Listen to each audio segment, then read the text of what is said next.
Hey gang, how you doing? Ray Glasser once again from Cleveland, Ohio. This is Tuesday, March the 3rd, 2015, and I thought I would do something I haven't done in quite a while, give you a little demo of a Betamax that just came in today. Now for those of you who have never seen what a pristine Betamax looks like, this is what it looks like. This is a 1985 Japanese Sony Betamax, the SL-HF900, which turned out to be the biggest selling Betamax of all time. What I want you to look at is this clock display.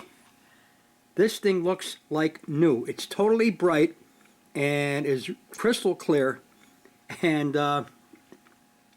this machine does not have a lot of use on it. This is in beautiful, beautiful shape.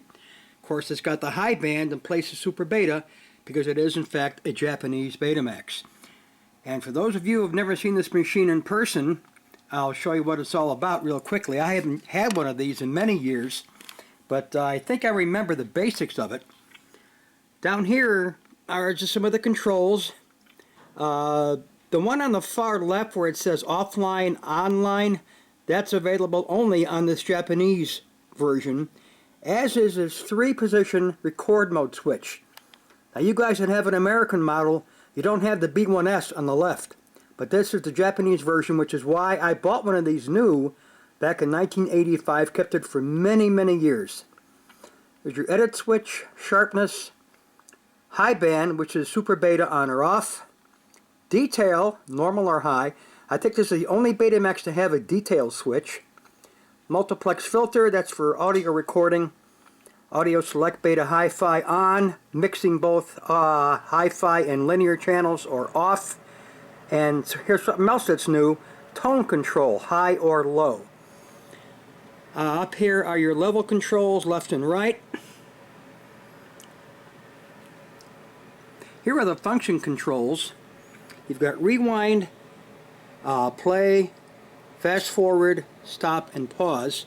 And above that you have plus and minus for the channels, indexing, and then X2. You're wondering what this X2 is? When you're playing a BetaHiFi tape and you push the X2 button, you get this light and you'll hear it twice normal speed, but the pitch is normal. This is, I think, the first Betamax to have that feature. I'm not sure. Over here, this is the only Betamax that has a double jog wheel. It's got a jog on the outside as well as the inside, and it's got a shuttle ring on the outer edge of this. This is almost the same thing as you get in the SL-HF900, or in my case the 3000, which is again the Japanese version. Over here is these are like feather touch controls. Index, mark, and erase. Bilingual goes from left to right channel when you're in BetaHiFi. I'll show you how that works. Timer control settings, next for timer control. And what's unique is, I forgot what edit play and edit start is. This actually had insert editing for video and audio. It doesn't have flying erase heads, so they somehow managed to superimpose a picture over a picture. It didn't work that well, but at least they tried. Let's go into play. Now when you go into pause when you're playing a tape, that activates this green light on the bottom, and you're actually going frame by frame as fast as you want, or you can go and scan fast as you want, forward or backwards, okay? Now if you're on the channel input mode, the second light lights up, and this actually changes the channels.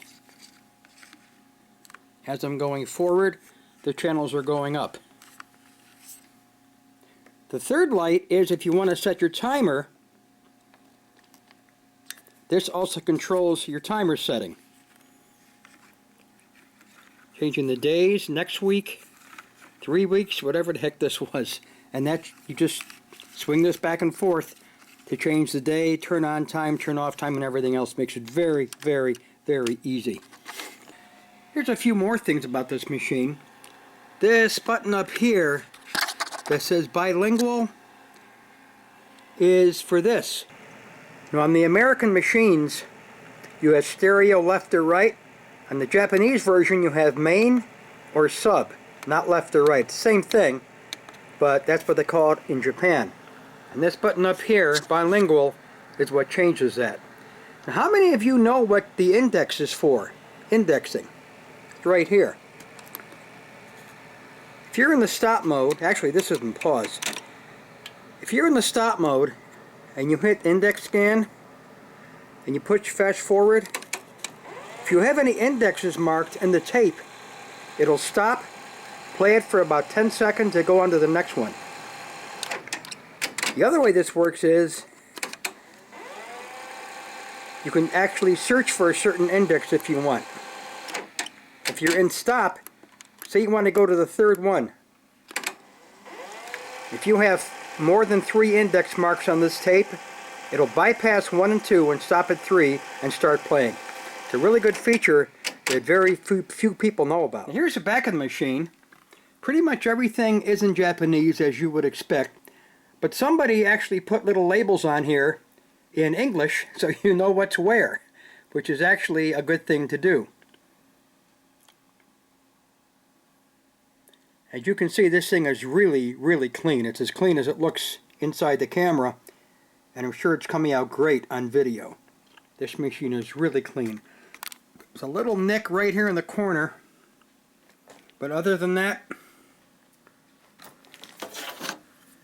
look at the top. No scratches, no marks, nothing. Again, I got very lucky getting this machine because this thing is, well, 30 years old this year.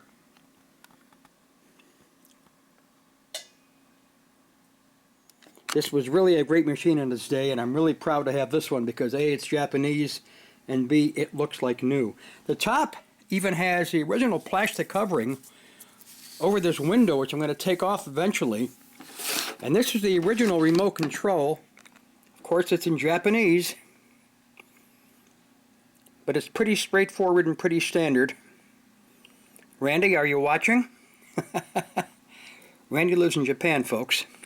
So, in a nutshell, that's about it. I'm very happy with this thing. I'm going to use it mainly for a playback deck because I have this gem to do my editing with, the Japanese SL-HF900.